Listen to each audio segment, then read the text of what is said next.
Subscribe to Storylab. Now, let's begin this one. The morning sun filtered through the kitchen window of the McMullen house, casting warm light across the breakfast table where Gordon McMullen sat with his daughter Catherine. At 42, Gordon carried himself with the quiet confidence of a man who'd seen the world's darkest corners and emerged intact. His closely cropped hair showed threads of gray at the temples, and his hands, scarred and calloused, moved with practiced efficiency as he flipped pancakes onto Catherine's plate. "Dad, these are getting burned on the edges again," Catherine said, grinning up at him. At 12, she had her mother's warm brown eyes and infectious smile, though her personality was all fire and determination. "That's called caramelization, kid. It's fancy cooking," Gordon replied, settling into his chair across from her. "Your mother would have called it incompetence." Catherine's expression softened at the mention of Mary. 3 years had passed since cancer had taken her, but the absence still hung in the air like morning mist. Gordon had left Delta Force 2 months after the funeral, unable to reconcile his duty to his country with his duty to the 12-year-old girl who needed him more. "Whitney invited me to a party tonight," Catherine said, pouring syrup over her pancakes. "At the Townsend house. Her older brother's having some friends over." Gordon's fork paused halfway to his mouth. "How much older?" "Like high school. Seniors, I think. But Whitney said it's just going to be music and hanging out. Her parents will be there." The lie detector Gordon had developed over 18 years of special operations screamed a warning, but he'd also learned that trust was essential. Catherine had never given him reason to doubt her. She was smart, responsible, mature beyond her years from losing her mother too young. "Home by 10, he said finally. "And you keep your phone on. Any weirdness, any drinking, anything that makes you uncomfortable, you call me immediately." "Dad, I'm not a baby." "No, but you're my baby. There's a difference." Catherine rolled her eyes but smiled. "Yes, sir." That evening, Gordon watched from the front porch as Catherine climbed into Whitney Townsend's mother's car. Something gnawed at his gut, the same instinct that had kept him alive in Fallujah, in the Hindu Kush, in a dozen other hellholes where split-second decisions meant the difference between breathing and bleeding out. But he waved, forced a smile, and went back inside. He tried reading, tried watching television. At 9:30, he texted Catherine, "All good?" No response. 9:45. "Catherine?" Nothing. At 9:52, his phone rang. Not Catherine's number, Whitney's mother. "Mr. McMullen? This is Lorraine Townsend. I'm so sorry, but there's been an incident. Catherine's a county general. You need to come now." The 15-minute drive to the hospital took Gordon 8. He'd shifted into operational mode the moment he hung up, his mind clear and cold, emotions locked away in the same place he stored them during missions. He couldn't help Catherine if he was panicking. Lorraine Townsend met him in the emergency room waiting area, her face pale and drawn. "Mr. McMullen, I'm so sorry. I didn't know the party wasn't at our house. Whitney lied to me. She said she was going to study at a friend's. I only found out when the hospital called." "Where's Catherine?" "They're examining her now." "Mr. McMullen, there were boys there. High school boys. They—" Her voice broke. "I don't know exactly what happened, but when the police brought her in, there was blood and bruises and—" Gordon's hands were fists at his sides, his breathing controlled. "Who?" "The football team. I heard one of the officers say it was players from the varsity team." "Mr. McMullen, I'm so—" He was already walking toward the nurse's station when a doctor emerged from the treatment area. Pamela Pierce, according to her badge, was a woman in her mid-50s with kind eyes that had seen too much suffering. "Mr. McMullen, I'm Dr. Pierce. Your daughter is stable. She has a concussion, 3 cracked ribs, extensive bruising across her back and torso, and a fractured wrist. We're running additional tests, but physically, she's going to recover." "Physically," Gordon repeated, the word tasting like ash. Dr. Pierce's expression tightened.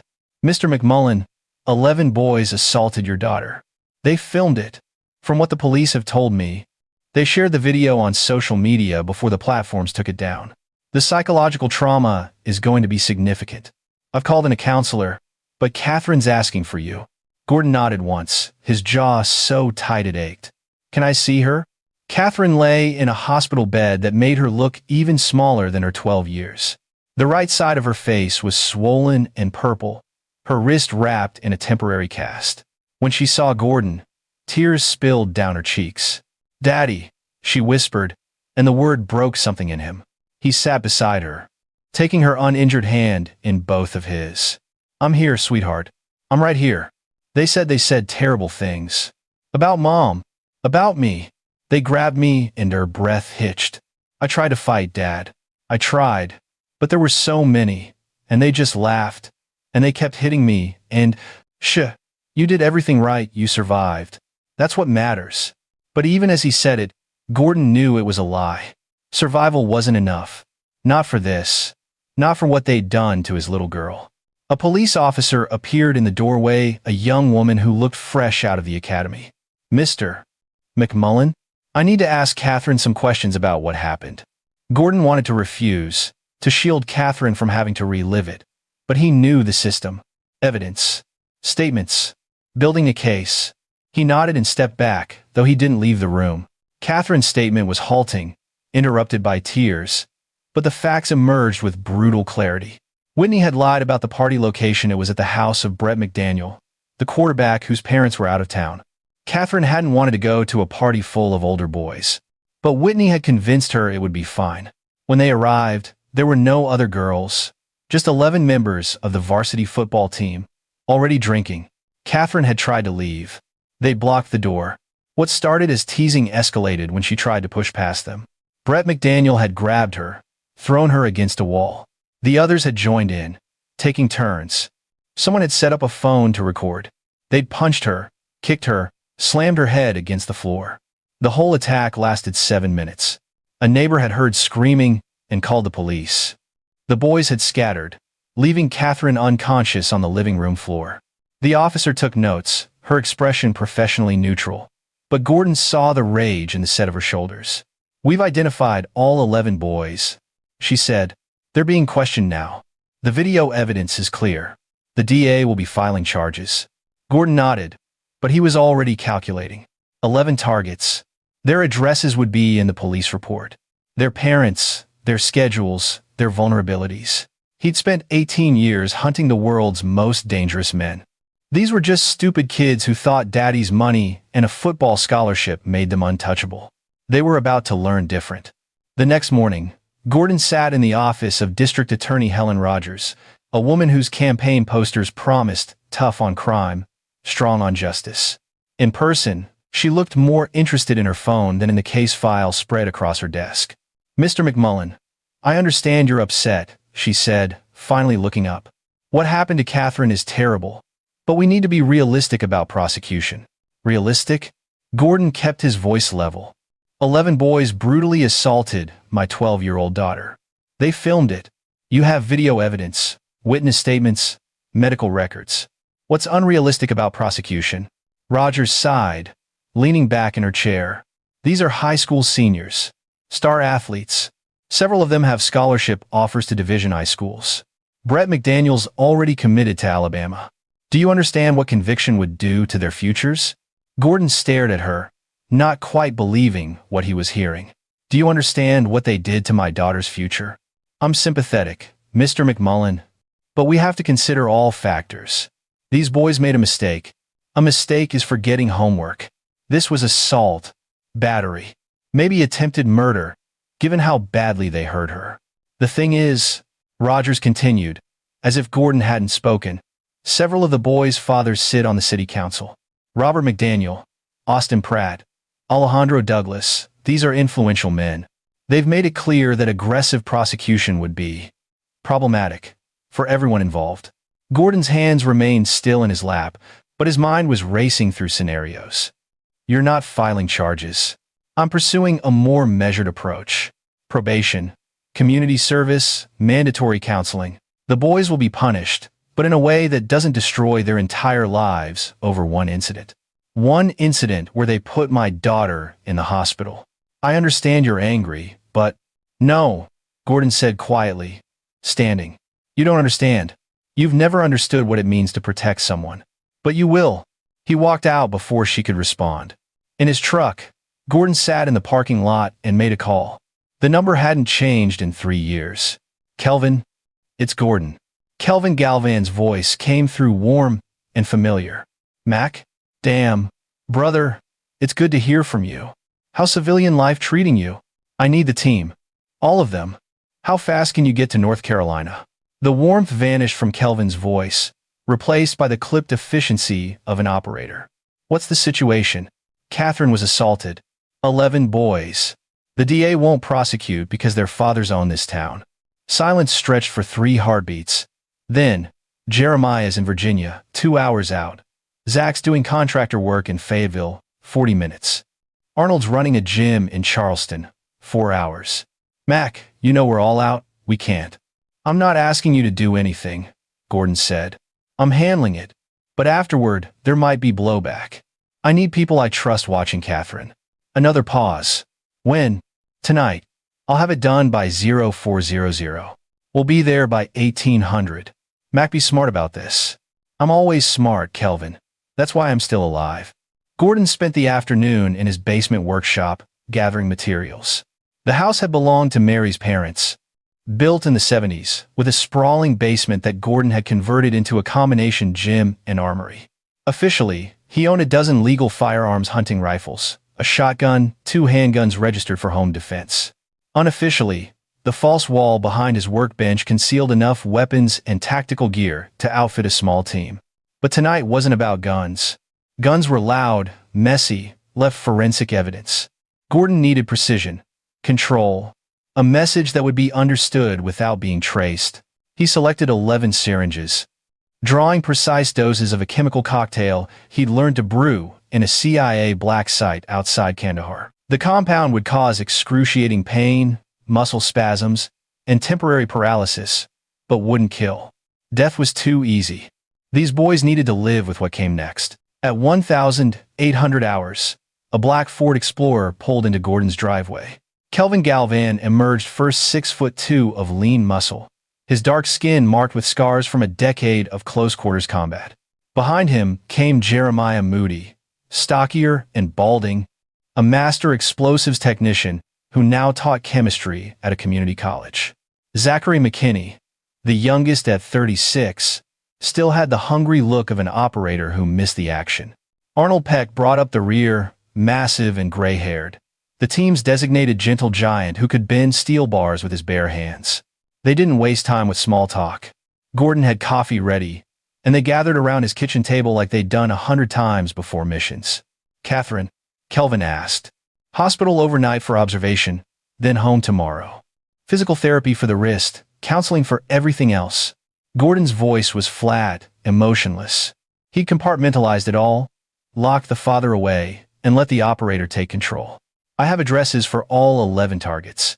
Their parents are keeping them home from school, thinking this will blow over. Security? Jeremiah asked. Suburbia. Alarm systems, maybe cameras, nothing sophisticated. These people have never experienced real threat. They think money and position make them safe. Zachary studied the satellite images Gordon had pulled up on his laptop. You're hitting all 11 in one night? All 11 in 4 hours. Each target gets exactly what they deserve. Arnold's deep voice rumbled through the kitchen. And us? You watch Catherine. She gets released tomorrow at 0900. If anything happens to me, if the police come, if anyone tries to get to her, you keep her safe. That's all I need. Kelvin shook his head. Brother, you know that's not how this team works. You go, we go. I'm not asking you to throw away your lives. You're not asking, Jeremiah interrupted. We're telling. You think any of us could live with ourselves if we let you do this alone? After everything we've been through? Gordon looked at each of them, in turn men he'd bled with, nearly died with, who'd become closer than brothers through shared horror and survival. This isn't a sanctioned op. No support, no extraction, no legal protection. You get caught, you're done. Then we don't get caught, Zachary said simply. What's the plan? By 2100 hours, they'd refined the operation. Gordon would handle the actual targets. This was personal, and it needed to be his hand that delivered justice. The team would provide overwatch, handle any complications, and ensure clean extraction. 4 hours, 11 targets. Ghost in and out before anyone knew they were there. At 2,200 hours, they moved out. The first target lived in a McMansion on the north side of town. Brett McDaniel, the quarterback, the ringleader, the one who'd thrown Catherine against the wall.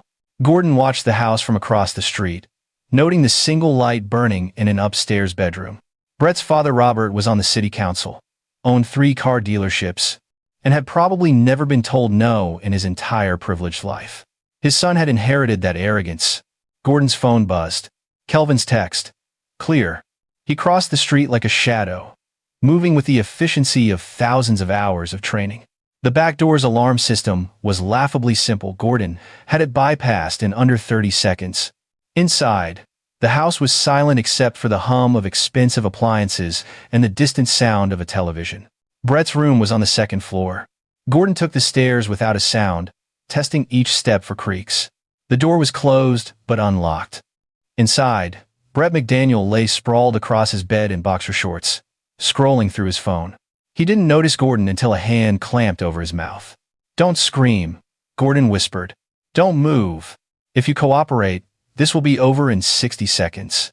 Brett's eyes went wide with terror. Good. Let him feel a fraction of what Catherine felt. Gordon pressed the syringe into Brett's arm, depressing the plunger. The boy tried to thrash, but Gordon's grip was iron. Within seconds, the cocktail took effect. Brett's body went rigid, muscles spasming, his mouth open in a silent scream as pain receptors fired throughout his nervous system. 7 minutes, Gordon said quietly, watching the boy convulse. "That's how long you hurt my daughter. This is going to last longer." He set his phone on the nightstand, timer visible. Then he went to work. Gordon didn't use weapons. His hands were enough.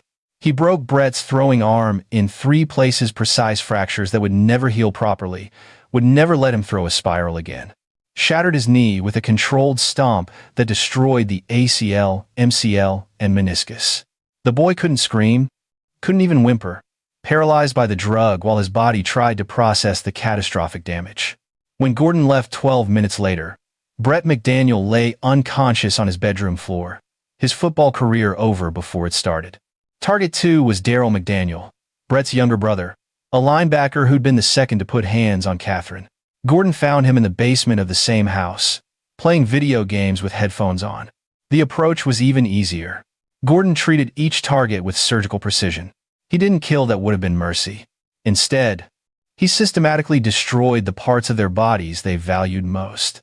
Hands for the boys who'd filmed, knees for the runners, faces for the ones who'd mocked Catherine while she bled. By 0130 hours, 9 targets were down. Gordon moved through the night like death itself, unstoppable and inevitable. Stuart Bishop lived alone in a converted garage apartment behind his mother's house. No father in the picture, single mom working double shifts to support her son's football dreams. Gordon almost felt sorry for her. Almost. Stuart had been the one who'd kicked Catherine in the ribs. 3 times, according to her statement. Gordon made sure to return the favor with interest, fracturing 6 of the boy's ribs and puncturing a lung. Not enough to kill, but enough that every breath for the rest of his life would hurt. The final target was Ramiro Drake, the defensive end who'd stood watch at the door while the others attacked Catherine. He'd been smart enough not to participate directly, but he'd enabled it, made it possible. In Gordon's book, that made him just as guilty. Ramiro's house had better security. His father, Alejandro, owned a private security company. Ironic. Gordon disabled the cameras with a focused EMP pulse, slipped through a window, and found Ramiro sleeping peacefully in his bed. The boy never had a chance. At 0347 hours, Gordon's phone buzzed with a message from Kelvin. All targets confirmed down. Emergency services responding to multiple calls suggest immediate extraction. Gordon was already moving, disappearing into the night as sirens began to wail across town. By the time the sun rose, all 11 boys were in the hospital, their parents screaming for police investigations, and Gordon was sitting in his kitchen drinking coffee with his team. "News is already calling it a coordinated attack," Zachary said, scrolling through his phone. "They're talking terrorism, gang violence. One reporter suggested it might be cartel-related."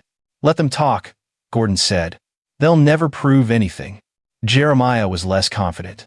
"Mac, you hit 11 targets in 4 hours. That's not normal crime. The cops will know this was professional."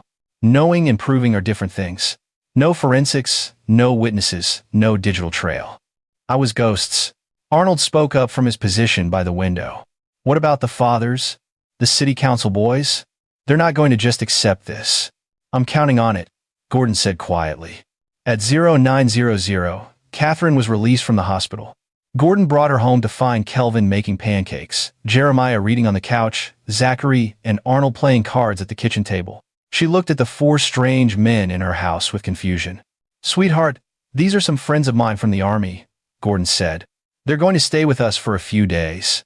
Make sure we're safe. Catherine's eyes were sharp despite the pain medication. Safe from what? From people who might be angry about what happened to those boys last night. She'd seen the news. Every channel was covering it. 11-star athletes mysteriously attacked in their homes, all on the same night. The speculation was wild, but the facts were clear. Someone had systematically targeted the boys who'd assaulted Catherine McMullen. Dad, she whispered. Did you? I protected you, Gordon said simply. That's what fathers do. Catherine looked at him for a long moment. Then at the four operators watching her with kind but hard eyes. Finally, she nodded. Okay. That afternoon, while Catherine rested upstairs under Jeremiah's watchful eye, Gordon's phone rang. Unknown number. Mr. McMullen, this is Robert McDaniel. I think we need to have a conversation. I don't have anything to say to you. My son is in intensive care. Both my sons. The doctors say Brett will never play football again. Daryl might never walk properly. And you know what's interesting? All 11 boys who were at that party, the same party where your daughter claims she was assaulted, they're all in the hospital with similar injuries. Sounds like karma, Gordon said. Sounds like a special forces operator who thinks he's above the law. Robert McDaniel's voice was cold now, all pretense of civility gone. I know who you are, McMullen. I know what you did. And I'm going to make sure you pay for it. Your boys attacked my 12-year-old daughter. They filmed it. They laughed about it. And the DA said their futures matter more than my daughter's trauma. So yes, I made sure they got exactly what they deserved. You're admitting to assault. I'm not admitting anything. I'm simply saying that sometimes the universe corrects injustice when the legal system fails. If you have evidence I did something wrong, call the police. Otherwise, we're done talking. Gordon hung up. Kelvin was watching him from the kitchen doorway. That was a threat, Kelvin said. I know. He's going to come at you. Not legally, you're right that there's no evidence. But men like that, they have other resources. Let him try. What Gordon didn't say, what he didn't need to say to men who'd served with him, was that he wanted Robert McDaniel to try. Wanted all 3 city council members to show their true colors. To step outside the protection of their money and position and try to bring real violence. Because Gordon was very, very good at violence. The next 48 hours were quiet. Too quiet. Gordon knew the pattern, the calm before a storm, the enemy pulling back to regroup and plan. He spent the time fortifying his house, running scenarios with his team, and making sure Catherine was never alone. On the 3rd day, the storm broke. It started with a phone call to Gordon's landline, a burner number, scrambled voice. You have 12 hours to leave town, McMullen. Take your daughter and disappear. If you're still here tomorrow, what happened to those boys will look like mercy compared to what happens to you. Gordon traced the call while the voice was still speaking. Kelvin ran the number through their network of contacts. Within an hour, they had confirmation. The call had been routed through 3 countries, but it originated from a phone registered to a shell company owned by Austin Pratt, another city council member. They're coordinating, Zachary said, studying the information. All 3 fathers, McDaniel, Pratt, Douglas. This isn't just revenge. It's organized. Arnold looked up from cleaning his rifle. How organized? The answer came at 2,100 hours that night. Gordon was on the roof of his house, using a night vision scope to scan the surrounding area when he spotted them. 4 vehicles, no lights, approaching from different directions. They parked 2 blocks away, and men began emerging. Lots of men. Contact, Gordon said into his radio. Multiple vehicles, 40-plus hostiles. Converging on our position. Inside the house, the team moved with practiced efficiency. Kelvin secured Catherine in the reinforced safe room Gordon had built in the basement, concrete walls, steel door, supplies for 72 hours. Jeremiah set up their defensive positions. Zachary and Arnold took firing positions at strategic windows. Gordon stayed on the roof, counting. 43 men, all armed, all moving with the coordination of professional soldiers. These weren't street thugs. This was a private military contractor force. His phone rang. Robert McDaniel. See them, McMullen? That's 43 of the best operators money can buy. Former SEALs, Rangers, Force Recon. Men who make you look like an amateur. You've got 10 minutes to send your daughter out. She walks away unharmed. You? You're gonna pay for what you did to my boys. Gordon's laugh was cold. You sent 40 men to kill one? I'm flattered. You're dead. You just don't know it yet. Here's what you don't know, Robert. I'm not alone. And the men with me? We're not just former special forces. We're Delta. We're the ones they send when SEALs and Rangers fail. Your 40 contractors? They're already dead. They just don't know it yet. Gordon hung up and keyed his radio. All positions, weapons free. Let's show these amateurs how operators work. The first contractor died before he'd taken 5 steps toward the house. Jeremiah's shot was perfect, suppressed rifle, headshot at 200 meters in the dark. The body dropped silently. The contractors immediately went tactical, but they were facing a fortified position defended by 5 of the most lethal soldiers the American military had ever produced. Gordon's house had been prepared for exactly this scenario. Kelvin triggered the first surprise claymore mines hidden in the hedge line. The explosion shredded 6 contractors instantly, and the survivors scattered. Gordon took out 3 more from his rooftop position, each shot precise and final. Zachary and Arnold established a crossfire from the windows, and the contractors' advance turned into a rout. It took 17 minutes.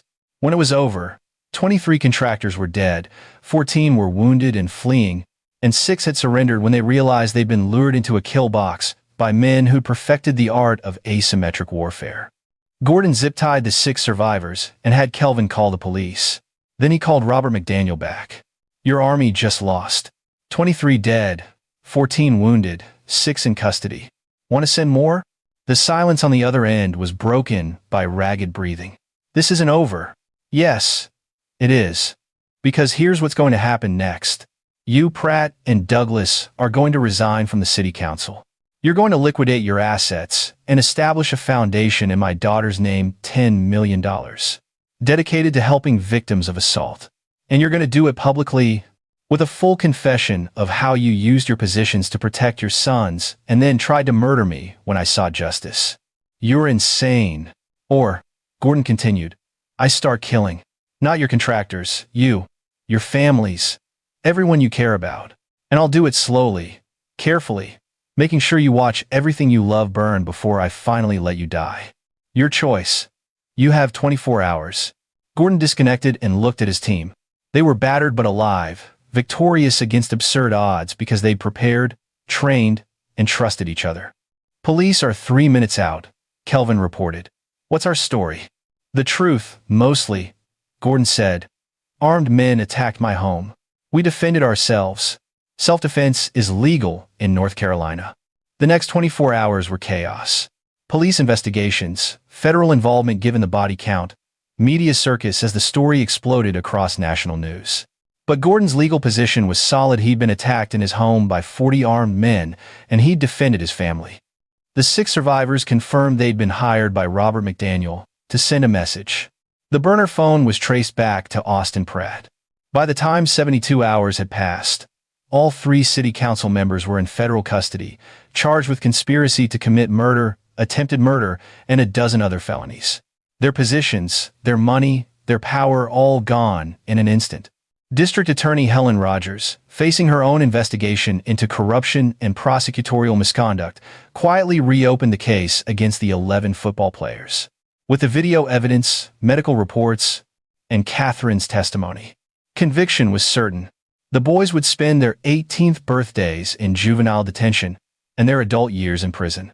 Gordon stood on his front porch, watching the last of the police vehicles pull away. Catherine emerged from the house, still bruised but healing, and slipped her hand into his. Is it over? She asked. It's over, Gordon confirmed. The bad guys lost. Justice won. You mean you won? Gordon looked down at his daughter, seeing Mary's strength in her eyes, seeing the fighter she was becoming. No, sweetheart. We won. You survived. You testified. You didn't let them break you. I just made sure they faced consequences. Kelvin, Jeremiah, Zachary, and Arnold emerged from the house, ready to head back to their normal lives. But they'd stay close, Gordon knew. Once Delta, always Delta. Once family, always family. You know they'll come for you again someday, Kelvin said quietly. Maybe not McDaniel and his crew, but someone. Revenge has a long memory. Gordon's smile was cold and certain. Let them come. I'll be ready. I'm always ready. He meant it. Gordon McMullen had spent 18 years as one of America's most elite warriors, and he'd used every bit of that training to protect what mattered most. His daughter was safe. The men who'd hurt her were behind bars. The corrupt officials who'd enabled them were facing justice. And if anyone else ever threatened his family, they'd learn the same lesson those 11 boys and 40 contractors had learned. There are some men you don't cross, some lines you don't breach, some daughters you don't touch. Because Gordon McMullen was a father first, a warrior second, and he would move heaven and hell to protect his little girl. The sun was setting as the team finally dispersed, each man heading back to his own life but staying a phone call away. Catherine went inside to rest, leaving Gordon alone on the porch. He pulled out his phone and looked at the photo that served as his wallpaper. Mary, Catherine, and himself from 4 years ago, before cancer, before violence. When the world still made sense. I kept her safe, he whispered to the memory. Just like I promised. The wind rustled through the trees, and Gordon could almost hear Mary's voice. I know you did. I always knew you would.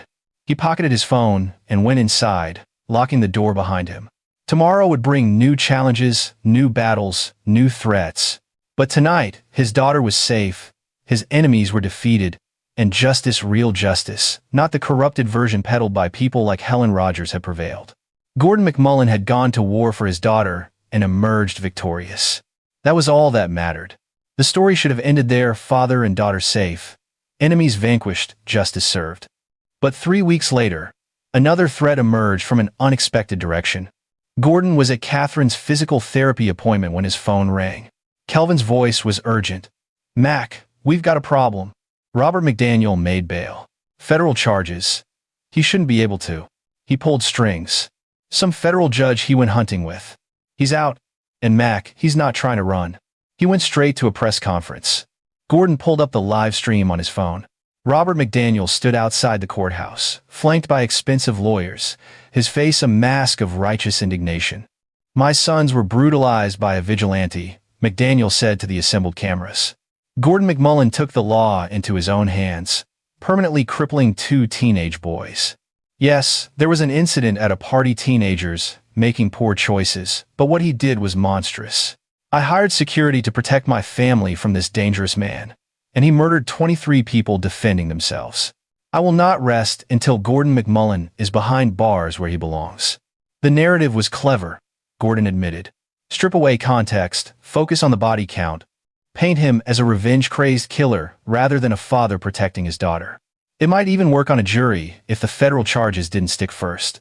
But Gordon had learned something in his years fighting America's enemies. The best defense was often a devastating offense. That evening, he made a series of calls. The first was to Pamela Pierce, the ER doctor who'd treated Catherine. The second was to the police officer who'd taken Catherine's initial statement. The third was to an investigative journalist named Cassandra Wilson, who'd built a career exposing corruption. Miss Wilson, I have a story for you. About how a city council used their position to protect 11 rapists and how far they were willing to go to avoid accountability. Within 48 hours, Cassandra Wilson's expose dominated every news cycle.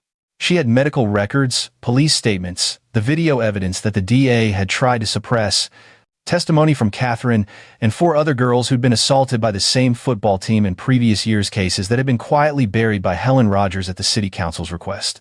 The public fury was immediate and absolute.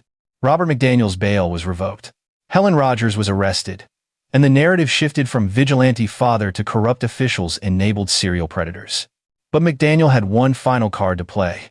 From his jail cell, he put out a contract $1 million for Gordon McMullen, dead or alive. The assassination attempt came on a Tuesday morning. Gordon was driving Catherine to her counseling appointment when he spotted the tail of a black sedan, 2 vehicles back, matching his turns. He trained Catherine for this possibility. "Sweetheart, I need you to listen carefully and do exactly what I say," he said calmly. "Get down on the floor behind my seat. Stay there until I tell you it's safe." Catherine's eyes went wide, but she didn't argue. She'd seen enough in the past month to trust her father's instincts. She slid to the floor as Gordon accelerated, confirming the sedan was following. 2 more vehicles joined the chase, coordinated, professional. Gordon keyed his radio. "Kelvin, I've got 3 vehicles in pursuit. Taking evasive route Bravo." "Roger that. We're en route." 8 minutes. 8 minutes was a lifetime in a tactical situation. Gordon took a hard right, then a left, weaving through residential streets. The pursuers kept pace. One pulled alongside, and Gordon saw the passenger window rolling down, saw the muzzle of an automatic weapon. He slammed the brakes, letting the attacking vehicle shoot past, then accelerated and rammed the second pursuer from behind. The impact sent it spinning into a parked car. 1 down, 2 to go. The third vehicle tried to box him in from the front, but Gordon had spent years in high-threat driving courses. He executed a J-turn that would have made his instructors proud, reversing direction at 40 miles per hour, and punched the accelerator. "Dad." Catherine's voice was steady despite the terror she must be feeling. "Stay down, baby. I've got this." The first vehicle, the one with the shooter, had turned around and was gaining. Gordon led them onto the highway, buying space and time. His phone rang on Bluetooth. "Mr. McMullen, this is Special Agent Joanne Osborne with the FBI. We're aware of the contract on your life. Where are you right now?" "Highway 40, eastbound. 3 hostiles in pursuit. We have units converging on your position. Stay on the line." Gordon checked his mirrors. The pursuing vehicle was 20 yards back and closing. The passenger was leaning out with what looked like an MP5 submachine gun. "Catherine, cover your ears," Gordon said. He slammed the brakes again, letting the pursuing vehicle overshoot, then pulled his own sidearm and fired 3 rounds through his rear window into their engine block. The vehicle's hood erupted in steam and smoke, and it careened off the road. "Threat neutralized," Gordon reported to Agent Osborne. "How far are your units?" 30 seconds. "Mr. McMullen, we need to bring you and your daughter into protective custody." "Negative. Protective custody means relying on you to keep us safe. I'll handle my own security." "Sir, there's a $1 million bounty on your head. Every 2-bit contractor and wannabe operator in the country is going to come after you." "Let them come," Gordon said grimly. "I've got a team, I've got training, and I've got motivation. Anyone who comes after me is going to end up like those 3 vehicles." Agent Osborne sighed. "You're making my job very difficult. Your job is to arrest Robert McDaniel for putting out the contract. Mine is to keep my daughter alive. We clear?" "Crystal." Gordon pulled off the highway and found a quiet side street. Catherine emerged from behind the seat, shaking but unharmed. "Are they gone?" she asked. "For now, but there will be more. Catherine, I need you to understand something. What I did to those boys, what I did to the contractors who attacked our house, I'd do it all again to protect you. But I've made enemies, and they're not going to stop. So, what do we do?" Gordon looked at his 12-year-old daughter, seeing the strength in her eyes, the determination. She was scared, yes, but not broken. Never broken. "We survive," he said simply. "That's what we do best." Over the next week, 4 more assassination attempts were made on Gordon's life. Each one was thwarted, sometimes by Gordon's skill, sometimes by his team's intervention, sometimes by pure luck. But each attack made it clear that Robert McDaniel's reach extended far beyond what they'd anticipated. The breaking point came when someone planted a bomb in Catherine's school. The device was discovered before detonation, but the message was clear. Whoever was after Gordon was willing to hurt children to get to him. That crossed every line, violated every code. Gordon called an emergency meeting with his team. They gathered in a secure location, a warehouse owned by one of Jeremiah's contacts, and laid out the situation. "This ends now," Gordon said. "Not later. Not after the trial. Not when McDaniel's in prison. Now. Because the next bomb might not be found in time. You want to go after him in a federal holding facility?" Zachary said, skeptical. "Mac, that's a suicide mission. I'm not talking about killing him. I'm talking about ending his ability to wage this war. He's using shell companies, offshore accounts, encrypted communications to fund these attacks. We cut off his money. We cut off his reach. Arnold leaned forward, interested now. How? The same way we cut off funding to terrorist cells in Afghanistan. We trace the money, we identify the accounts, and we drain them dry. Every penny he's got goes to victims' charities, legal defense funds, anywhere that'll hurt him worse than death. Kelvin smiled slowly. Financial warfare. I like it, but we'll need a hacker. I know someone, Jeremiah said. My niece. She works cybersecurity for a defense contractor, but she's got extracurricular skills. 24 hours later, they were joined by Flora Anderson, a 26-year-old with purple hair and the kind of casual genius that made computers do exactly what she wanted. She listened to Gordon's explanation, examined the data they'd gathered on McDaniel's financial empire, and nodded. Give me 48 hours, she said. I'll give you everything. She delivered in 36 hours. Robert McDaniel's wealth was impressive, $37 million spread across 18 accounts in 7 countries. Flora didn't just identify them. She drained every single account, routing the money through a series of anonymous transfers that ended with donations to assault victim advocacy groups, legal aid societies, and a new foundation in Catherine's name dedicated to prosecuting wealthy offenders who thought they could buy their way out of justice. When McDaniel discovered what had happened, his screams could apparently be heard throughout the federal holding facility. But Gordon wasn't done. With McDaniel financially gutted, Gordon turned his attention to the other 2 city council members, Austin Pratt and Alejandro Douglas. They'd been released on bail, their lawyers working overtime to build their defense. Gordon decided to make that defense considerably harder. Flora hacked their communications, providing Gordon with years of encrypted messages showing bribery, corruption, witness intimidation, and a dozen other felonies. Gordon packaged it all neatly and delivered it to Agent Osborne. Merry Christmas, he said. That should give you enough to put them away for decades. Osborne looked at the data, then at Gordon. How did you obtain this? Anonymous source. Does it matter? Legally? Yes. Practically? She smiled grimly. I'll find a way to make it admissible. With all 3 former council members facing ironclad federal cases, their wealth seized, their reputations destroyed, the assassination attempts ceased.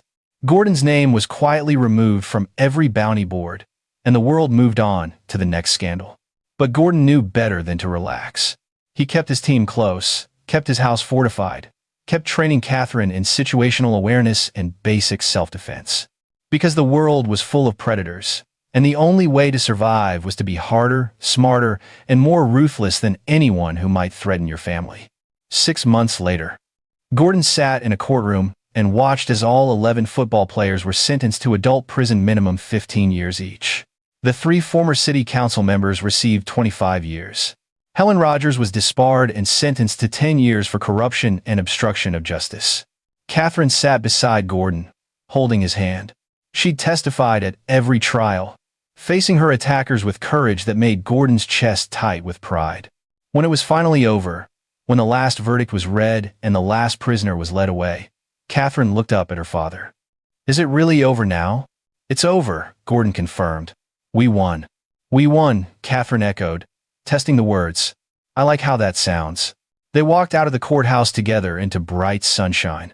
Kelvin, Jeremiah, Zachary, and Arnold were waiting by the truck, and they drove together to Catherine's favorite restaurant, a hole-in-the-wall taco place that served the best carnitas in the state. Over tacos and laughter, surrounded by the men who'd helped save his daughter and destroy their enemies, Gordon McMullen felt something he hadn't experienced in months. Peace. He'd gone to war for his daughter, and he'd won. Not through the legal system that had failed them, not through institutions that valued privilege over justice, but through his own strength, his own skills, his own unwillingness to let evil prevail. Catherine was healing physically, emotionally, growing stronger every day. The men who'd hurt her were behind bars. The corrupt officials who'd protected them were facing justice. And Gordon had proven that sometimes, when the system fails, a father's love and a warrior's training can change the world. Dad, Catherine said, pulling him from his thoughts. Thank you for everything. Always, sweetheart, Gordon said, pulling her into a hug. I'll always protect you. And he would. For the rest of his life, Gordon McMullen would stand between his daughter and anyone who wished her harm. It was what fathers did, what warriors did, what he'd been trained for across 18 years of combat. The world had tried to break his family. The world had failed. And anyone who tried again would learn the same lesson. You don't mess with Gordon McMullen's daughter. Not if you want to survive. This is where our story comes to an end. Share your thoughts in the comments section. Thanks for your precious time. If you enjoyed this story, then please make sure you subscribe to this channel. That would help me a lot. Click on the video you see on the screen